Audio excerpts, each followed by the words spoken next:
জগৎ চলতেছে আমার বন্ধুগণ আল্লাহ বিরোধী শক্তির পক্ষে।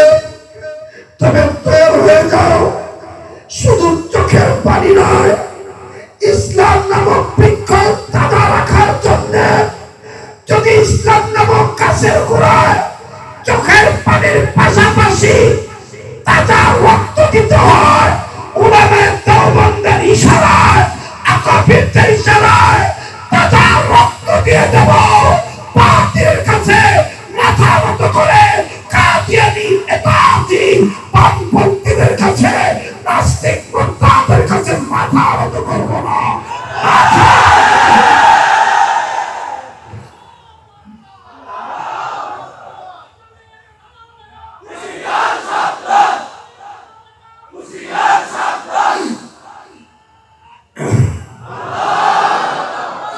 আমার ভাইরা, আমার বন্ধুরে প্লিজ দিকটা নরম করে দেন। ও বন্ধু, আবার একটা আওয়াজ দিয়ে বলেন না আল্লাহ। আবার বলেন আল্লাহ। যুবকে কেমন কান্দে ওই দিকে নজর না, তোমার দিলের বুঝাও দিল। তুই কি আল্লাহর সাথে করতে চাস না মিল? তুই কি প্রবেশ হইতে চাস না জান্নাতে দাখিল? কেন তোর নবী আর আল্লাহর সাথে এত মিল? দিল তুই কেন মিল রাখস না? একটু মায়া লাগে বলেন না আল্লাহ। আবার বলেন আল্লাহ। এ যুবক বন্ধু, এই যুবক সাহাবী বলেন আল্লাহ,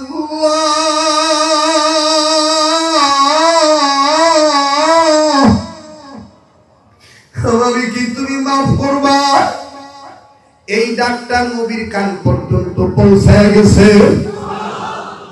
আমার নবী, আমার বন্ধুগণ, আমার ভাইরা, আমার নবী সাহাবীদেরকে ডাক দিয়ে বললেন, সরে দাঁড়াও। পিছনে কে কান্দে, কে আল্লাহ বলে ডাক দেয়। এবার বাজান আল্লাহ নবীর সাহাবীরা সরে দাঁড়াইলেন। আমার নবীর চোখ পড়ে গেল ওই যুবক সাহাবীর দিকে। কিরে আল্লাহর বান্দা, কি এমন গুনাহ করছস যেই গুনাহ করার কারণে বলতেছস আল্লাহ করে মাফ করবে না? সাহাবী চোখের পানি সারে আর ডাক দিয়ে বলে, নবী ও, অনুমতি দিলে আমনেরে আমি সব ভাঙ্গা বলতাম। আমার নবী বললেন, আয় আয় তুই আমার কাছে আয়। শোনো ওলামা পোলাবারা, প্রকৃত আল্লাহওয়ালারা কোনদিন পাপীকে ঘৃণা করে না, পাপকে ঘৃণা করে। কথা বলেন ঠিক না বেঠিক? আমার যে যুবক ভাইরা মদ খাও, আমার যে যুবক ভাইরা গুনাহ করো, আল্লাহর কসম করে বলতে পারি আমরা ওলামায়ে দেওবন্দরা তোমাদের ঘৃণা করি না, তোমাদের কর্মকাণ্ডকে পাপকে ঘৃণা করি। কথা বলেন ঠিক না বেঠিক? আসো আসো আসো, দেওবন্দি আলেমদের ছায়া তলে আসো। আসো কাদরিয়া, চিশতিয়া, নকশবন্দিয়া, সোহাবদিয়া তরিকার ছায়া তলে আসো। সব পাইয়া যাইবা, সব পাইয়া যাইবা। আল্লাহ নবী ডাক দিয়ে বলেন, আসো আসো, তুমি আমার কাছে আসো। আমার ভাইরারে আজকে যারা নবীর সাহাবীর কথা শুনে কাঁদতেছে, বিশ্বাস করেন না করেন, এই মাহফিল ওই দিন আল্লাহকে ডাক দিয়ে বলবে, আল্লাহ কোন গোলামকে আপনি দূরে ঠেলে দিতেছে? এই গোলাম তো নোয়াপুর সম্মেলনের মাঠে বসে, ঈদগাহ মাঠে বসে এই গোলাম আপনার ভয়ে নবীর মহব্বতে গোলামাতের জন্য কাঁদছিল। এই যে চোখের পানি, আমি প্রমাণ, আমি প্রমাণ, আমি প্রমাণ। এই কথা বলা মাত্রই মুমিনের চেহারাটা ঝলক মারবে, নূরান্বিত হয়ে যাবে। ফেরেশতারা বলবে, এত নূর কোথা থেকে আসলো? আল্লাহ বলবেন, বান্দা যখন নিজের ভুল বুঝতে পারিয়া কাঁদছিল, তখন আমি মাওলা নিজেই তার চোখের পানি কুদরতি পেয়ালায় জমা রাখছিলাম। দেনা দেনা দে বন্ধু ও বাবা,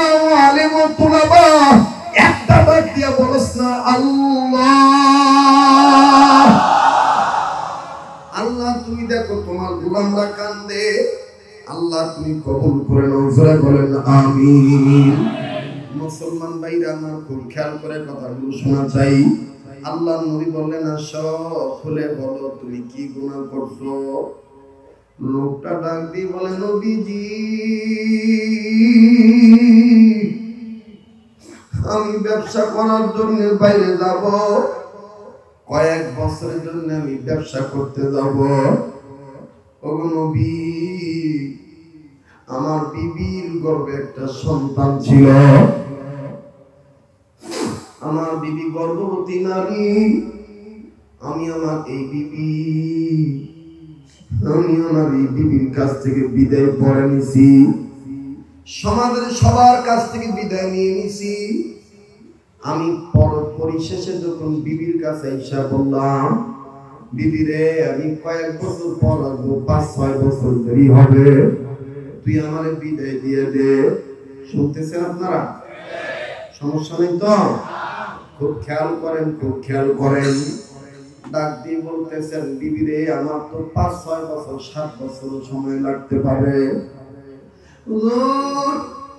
আমার বিবি আমার হাতটা নিয়ে তার পেটের উপর রাইখা দিল, পেটের উপর রাইখা বললেন এই যে আমার পেটে আপনার সন্তান, এই সন্তানটা কি করবো এটা তো বললেন না।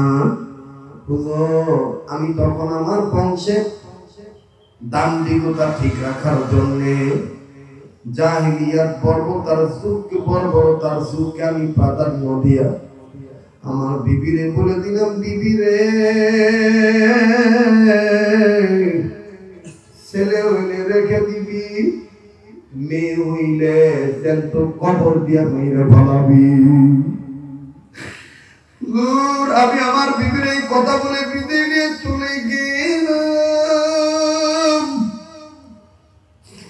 কয়েক বছর পর যখন আমি 6-7 বছর পর বাড়িতে এলাম, বাড়িতে আসার পরে আমার বিবি আমাকে কিছুই বললো না। আমি বাড়িতে এসে আমি খাইতে বসলাম, আমার সামনে আমার বিবি খানা পরিবেশন করলো। ঠিক এই মুহূর্তে একটা বাচ্চা মেয়ে সন্তান বারবার খালি পর্দা সরায় আর ডাক দিয়ে বলে তুমি আমার আব্বু লাগো, তুমি আমার আব্বু, আমি কি তোমার কোলে আসতে পারি,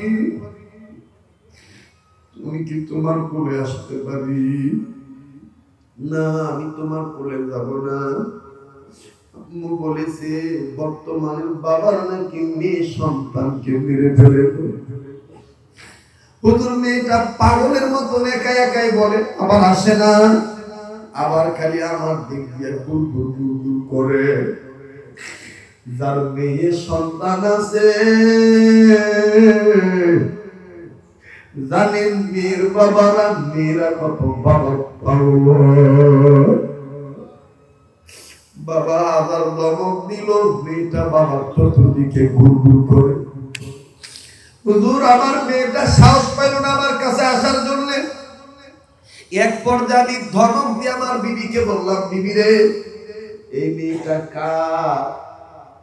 আমার বিবি ডাক দিয়ে বললেন স্বামী গো আপনার আর আমার।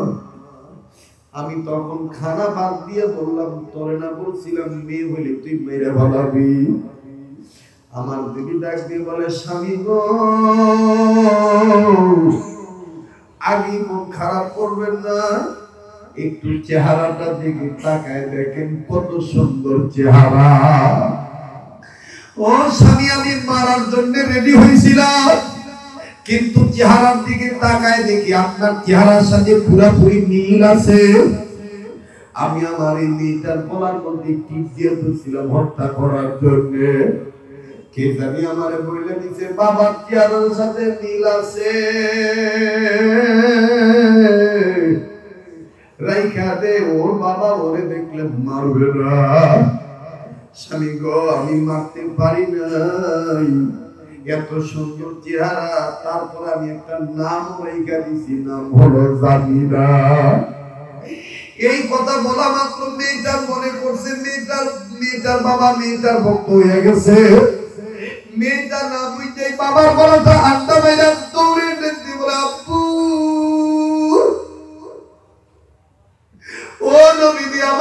একটা চুমা দিল। আমি আমার মেয়েটাকে ছিটকে দূরে সরা দিলাম, খবরদার আপু করবি না। জাহেলিয়াত বর্বরতর যুগকে আমি প্রাধান্য দিয়ে আমি দাম্ভিকতা দেখাইলাম।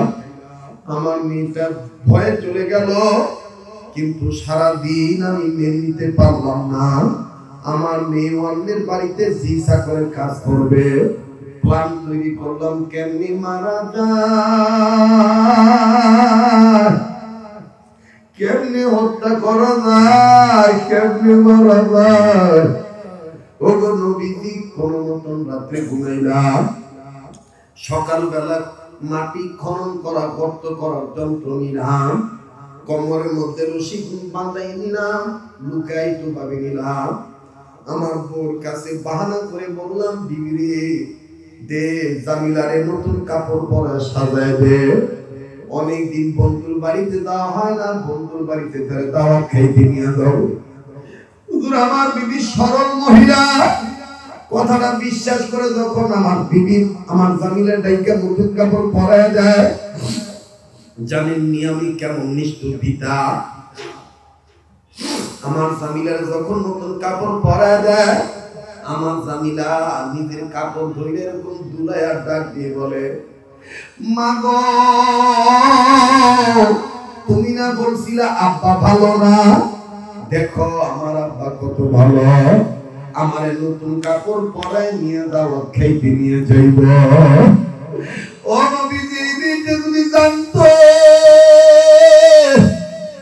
এই মেয়েটাকে আমি হত্যা করার জন্য কাপড় পরায় নিতেছি, আমার মেয়েটা আমার সাথে যাইতো না। হুজুর আমার মেয়েটারে যখন কাপড় পরায় দিল, আমি আমার জামিলারে তার মায়ের সামনে বাহানার মতো নাটক করে আদরের ভান করলাম। আদরের ভান করে হাতে ধরে নিয়ে গেলাম।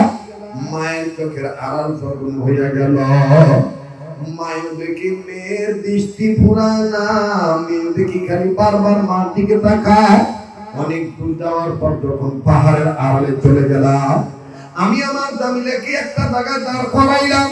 দাঁড় করাইয়া কি পরিমাণ গর্ত করলে মেয়েটাকে মারা যাবে এই পরিমাণ গর্ত করা শুরু করে দিলাম। নিচে কয়েকটা পাথর দিলাম। হুজুর জানেননি গর্ত করার সময় একদিকে সূর্যের তাপ আর একদিকে আমার ঘাম বেয়ে বেয়ে পড়তেছে, আর মাঝে মধ্যে কিছু মাটি আমার দাড়িতে কপালে লাগে। আমার মেয়েটা দৌড়াইছা ডাক দিয়ে বলে, আপু একটু থামো, তুমি ঘেমে গেছো, তোমার দাড়িতে মাটি লাগছে। আমার মেয়েটা আমার ঘাম মুছায় দেয়, আমার মেয়েটা আমার দাড়ির মাটি ছাড়িয়ে দেয়। ও আমার মায়া লাগে রে। এরপরে গর্ত শেষ হয়ে গেল।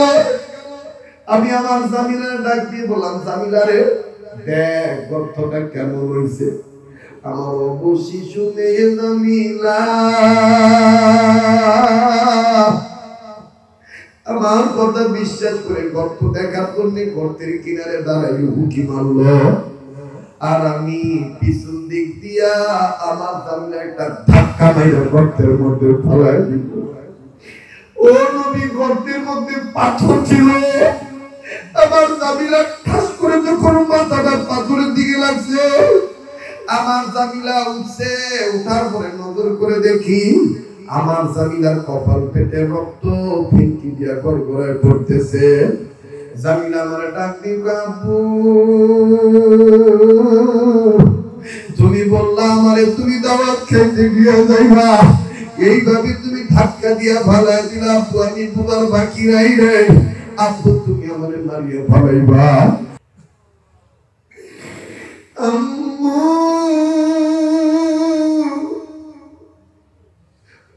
আপু বলো না, আপু আমারে মারে। হুজুর আমার মনে দয়া লাগলো না, আমি বড় পাথর করে আমার জামিলার মাথা বরাবর ঠাস করে আঘাত করে দিল। এই বড় পাথর আঘাত খাইয়া মেয়ে আমার জমিনের তলে পড়ে গেল। মাথার সারা পাইটা মগজ ছিন্ন ভিন্ন হয়ে গেল। মেয়েটা আমার কাঁদুয়া জমিনে গর্তের মধ্যে লুটিয়ে পড়ে রইল।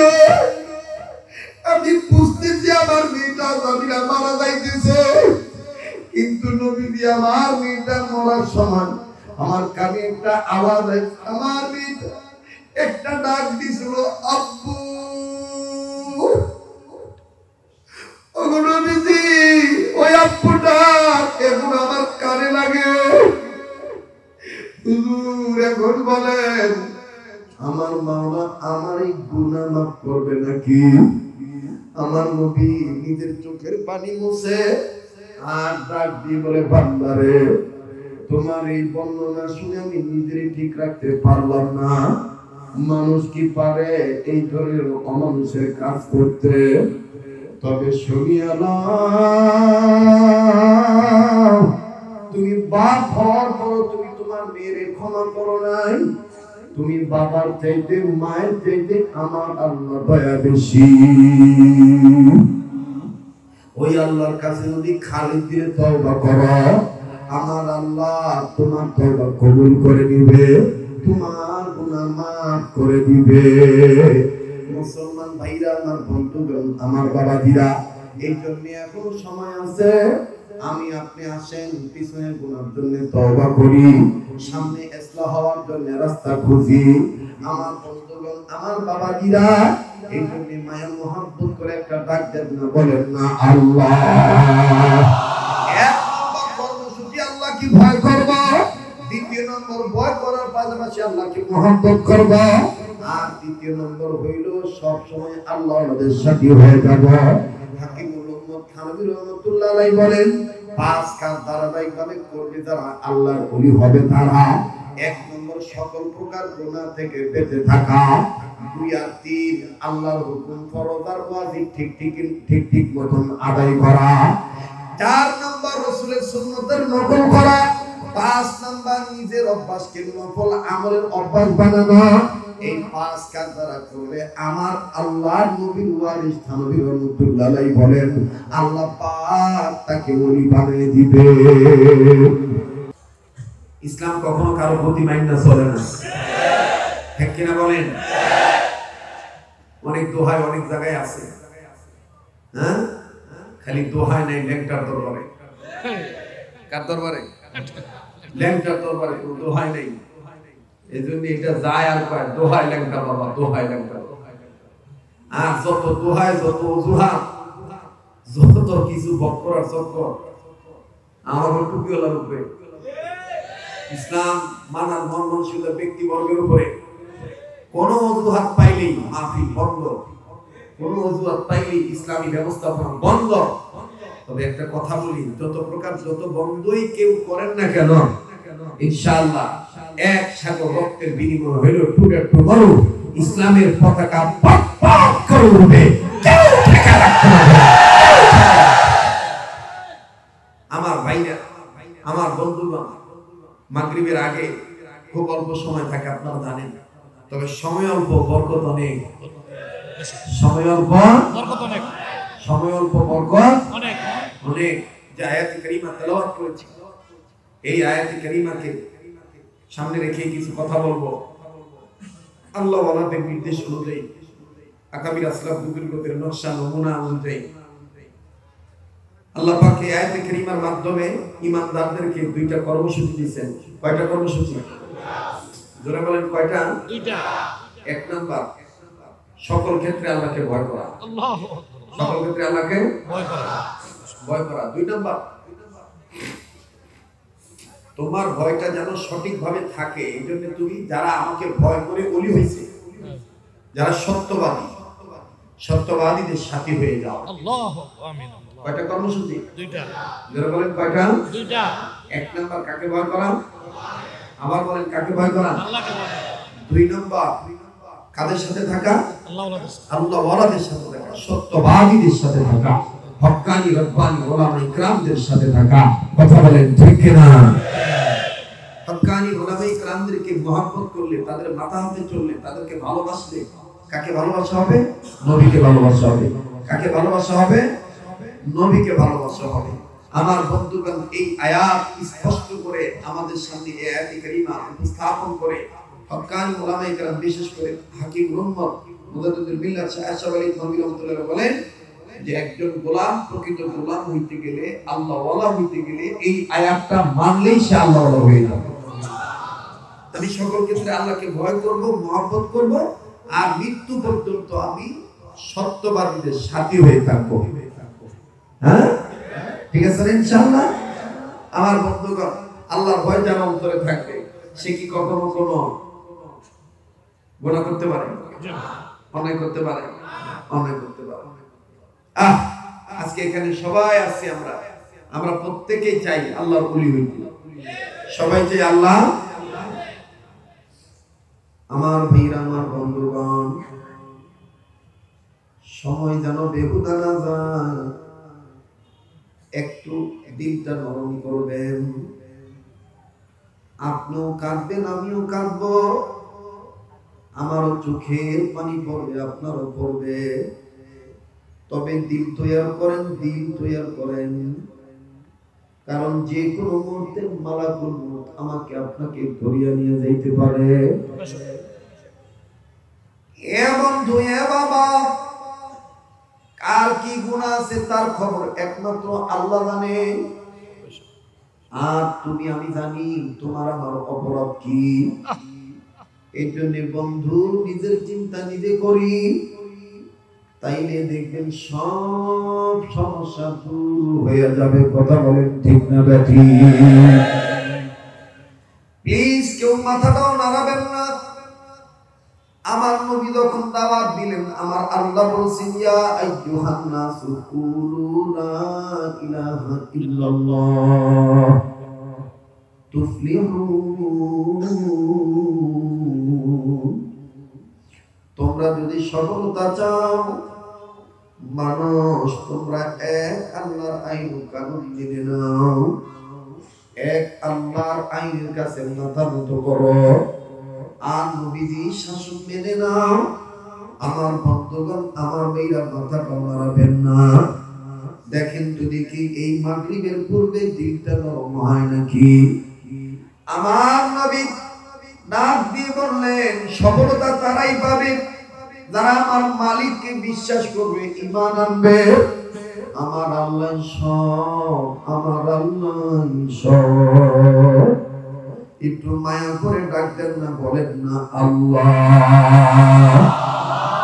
এতগুলো মানুষের ডাকের মধ্যে কেন প্রেমের আওয়াজ নাই? বন্ধু, মায়া করে বলেন না আল্লাহ। হয় না, আবার বলেন আল্লাহ। এ বন্ধু, আমি তাকে বলবো আল্লাহ ডাকতে যে মনে করেন, হুজুর আমার অনেক গুনাহ আছে, আমার অনেক অপরাধ আছে, হুজুর আমি আল্লাহরে আল্লাহ বললে আল্লাহ যদি আমারে মাফ করে দেয়, তাহলে আমি আল্লাহ বলে ডাক দিব। আর যে মনে করবেন আমার কোন গুনাহ নাই, আপনি চুপ করে বসে থাকেন, আমাদের জন্য দোয়া করেন, আল্লাহ যেন আপনার খাতিরে আমাদেরকে মাফ করিয়া দেয়। এ বন্ধু, এই জন্য মায়া লাগায় আরেকবার বলেন আল্লাহ। যুবক, দিল থেকে যে ডাকটা বাইর হয়, ওই ডাকটা আমার আল্লাহর আরশের খুঁটি নাড়া দেয়। বাইরে, আমি তোমার হিসাব তোমারে বলতে বলি না, আমি শরীয়ত পড়ি, আমার হিসাব নিয়ে আমি ব্যস্ত। বাবা, মানুষ যখন দিনের লাইনে, সহি লাইনে চলতে যায়, কত বাধা আসে। এ বন্ধু, প্লিজ কোন দিকে নজর নাই। মালিকের মহব্বতে, তওবা নিয়তে, নবীর প্রেমে যদি কারো চোখের পানি পড়ে যায়, এই চোখের পানি টিস্যু দিয়া মুছবা না, এই চোখের পানি কাপড় দিয়া মুছবা না, এই চোখের পানি মালিককে খুশি করার জন্য চেহারার মধ্যে মিশায়া রাখবা। এই পানি ওই দিন কাজে লাগবে যেই দিন দুনিয়াতে যার লাগিয়া কান দিয়ে আমার বন্ধু আখিরাতে সে আমার জন্য কাঁদবে না। এ যুবক, কেন এখনো গুনাহ থেকে ফিরো না? কেন এখনো হক্কানি আলেমদের সাথী হও না? কেন তুমি আল্লাহ হও না? করব, প্লিজ কোনো ধরনের কোনো নড়াচড়া নাই। আমার দিল বলতেছে আল্লাহ ওয়ালাদের রুহানিয়াত তাওয়াজ্জু হাজির হয়ে গেছে। ও শাইখুল হাদিসের উত্তরসূরিরা, ও মুফতিয়ান উত্তরসূরিরা, ও উজানির ভক্তরা, ও সর্বনের মরহুম ফাকুল করিমের ভক্তরা, কেন গো তোমার দিল নরম হবে না? কেন গো তোমার দিলের মধ্যে ধাক্কা লাগবে না? আমাদের আকাবির বুজুর্গরা বলেন কথার মধ্যে রন্ধন কম থাকলেও নূর যদি বেশি থাকে, মাওলাই কারিমের রহমতে ফজলে করমে উম্মতের দিলের মধ্যে কথাগুলো ধাক্কা লেগে যাবে। এজন্য মায়া লাগায় আরেকবার বলেন না আল্লাহ, আর বলেন আল্লাহ। হয় নাই যুবক, তুমি একটু চক্ষুটা বন্ধ করে কবরে মুরাকাবা করা। এই তো বুঝি আমি মরে গেলাম।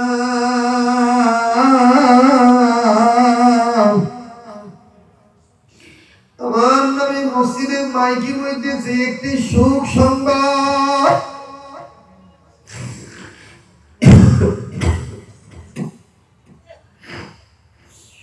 এই তো বুঝি আমার ছেলে মেয়ে কাঁদবে, ডাকবি বলবে তোমরা আমার আব্বুরে কই লইয়া যাও। আমার ভাইরা ভাই প্লিজ এই যে বসে, পরে বসে এখন বসে প্লিজ, সময়কে গুরুত্ব দেন ভাইরা। এটাই আমি আমার জীবনের শেষবার মনে করে বয়ান করছি। ও বাবা, কি এমন গুনাহ করছেন যে গুনাহ করিয়া হতাশ হয়ে গেছেন, আলেমদের কাছে আসেন না। আল্লাহ বলছেন লা তাকনাতু মিন রাহমাতিল্লাহ, নিরাশ হইও না, আমার রহমত থেকে নিরাশ হইও না। খুব খেয়াল করে কথাগুলো শোনা চাই। আল্লাহ নবী ডাক দিয়ে বলেন মানুষ রে, তোমরা যদি আমি আল্লাহকে, আমার আল্লাহকে এক আল্লাহ বলে স্বীকার করো, আর যদি কালেমা পড়ো, আমার আল্লাহ সব গুনাহ মাফ করে দিবে। বাজান সমস্ত সাহাবী কালেমা পড়ে নিলেন। প্লিজ কোন দিকে খেয়াল করবেন না। দেখেন তো দেখি এইরকম তওবা করতে পারেন নাকি? আল্লাহ নবী যখন বলে দিলেন কালেমা পড়লে আমার মাওলা গুনাহ মাফ করে দিবে, সমস্ত সাহাবীরা কালেমা পড়লেন লা ইলাহা ইল্লাল্লাহ, লা ইলাহা ইল্লাল্লাহু মুহাম্মাদুর রাসূলুল্লাহ সাল্লাল্লাহু আলাইহি ওয়াসাল্লাম। আমার বন্ধুগণ, আমার ভাইরারে, আশিক মাসুকরে দেখলে খুব ভালো লাগে, মাসুক আশিকরে দেখলে খুব ভালো লাগে। কথা বলেন ঠিক না ঠিক? এ বন্ধু, আমরা কার গোলাম? চিল্লা বলেন কার গোলাম? আবার বলেন কার গোলাম? আল্লাহর গোলাম। কেউ যদি চলে যেতে চায় যাইতে দিবেন, ঠেকাইবেন না। কেউ যদি উঠে যায় যাইতে দিবেন, ঠেকাইবেন না। আমার বন্ধুগণ, কোন ধরনের কোন লৌকিকতা বাবা নেওয়ার জন্য আমি বসি নাই। মুরব্বীরা নির্দেশ দিয়েছেন। আমার ভাই মঈনুদ্দিন খান বারবার এই মাহফিলটার ব্যাপারে বারবার আমাকে নিগরানি করেছেন। এজন্য মুরব্বীদের নির্দেশে আমার বন্ধুগণ দিল পরিবর্তনের হেদায়েতমূলক কিছু নসিহত করতেছি। আল্লাহর নবী বললেন সাহাবীরা কালেমা পড়লে আল্লাহ মাফ করে দিবেন। আল্লাহু আকবার। এইবার সমস্ত সাহাবীরা কালেমা পড়লেন, কিন্তু বন্ধুরে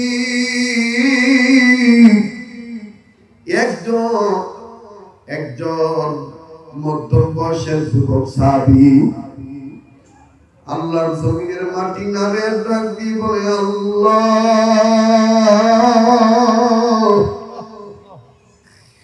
আমি যে গুনাহ করেছি মালিক তুমি কি আমারে মাফ করবে নাকি?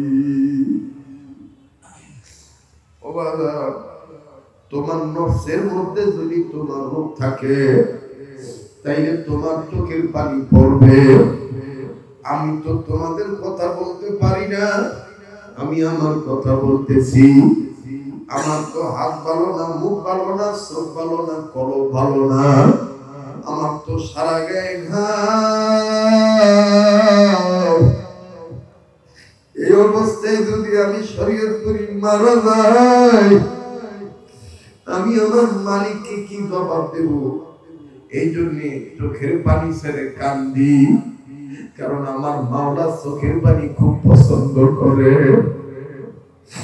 কান্না না আসলো, কান্নার ভান ধরে আমার মালিক মাফ করে দিবে, আমার আল্লাহ মাফ করে দিবে। তুমি আজকে বড় হয়ে গেছো, আমি বড় হয়ে গেছি, আমার বন্ধুগণ আমরা পেছনের ইতিহাস ভুলে গেছি।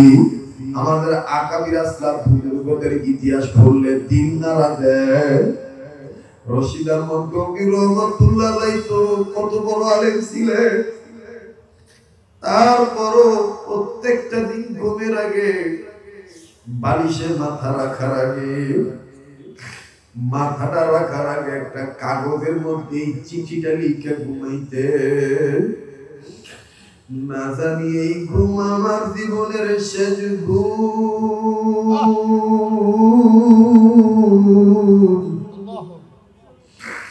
না জানি এই ঘুম আমার জীবনের শেষ ঘুম।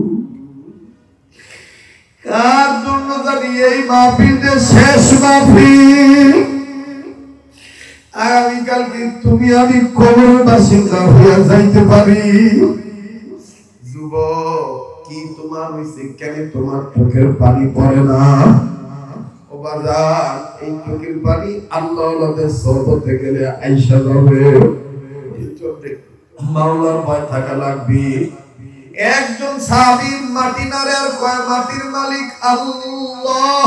ডাকতে না, দেনা দেনা দেনা দেনা দেনা। আরে কার কি গুণ আছে? গুণ না, আরে বলছ না ইয়া আল্লাহ।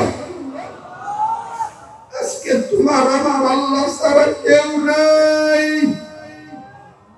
প্লিজ কেউ বুঝবেন না, আমি আপনাদের সবাইকে নিয়ে একটু সামান্য একটু দোয়া করব। মাগরিবের নামাজের পর যত হযরত উলামা ইকরাম এখানে কথা বলবেন, একটু মহব্বতে জিকির করি লা ইলাহা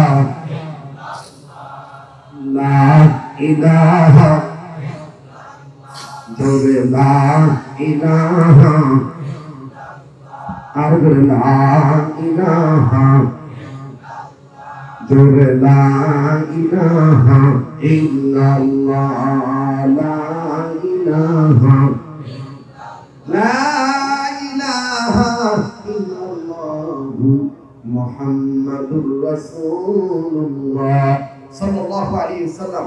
আল্লাহ পাক আমাদেরকে ঈমান, আমল, আল্লাহর ভয় ও মহব্বত এবং হক্কানি রব্বানি উলামায়ে কেরামদের নেক সহবত গ্রহণ করে সহবতে থেকে আল্লাহ তাআলা আমাদেরকে আল্লাহওয়ালা হওয়ার তৌফিক দান করেন। আল্লাহর রাস্তায় কেউ উঠবেন না। আমার কথা শেষ হয়নি, আমি আপনাদেরকে একটু দোয়া করব। এই ছেলেদের জন্য দোয়া করব, দেশবাসীর জন্য দোয়া করব। তবে দোয়ার আগে একটা দাওয়াত দিচ্ছি। আগামী 16 জানুয়ারি মাহমুদপুর মারকাজে তালিমুস সুন্নাহ ঐতিহাসিক ইসলাহি ইজতেমা উলামা সম্মেলন, দেশের সমস্ত অধিকাংশ পীর বুজুর্গদেরকে দাওয়াত দেওয়া হয়ে গেছে এবং আন্তর্জাতিক ইসলামিক চিন্তা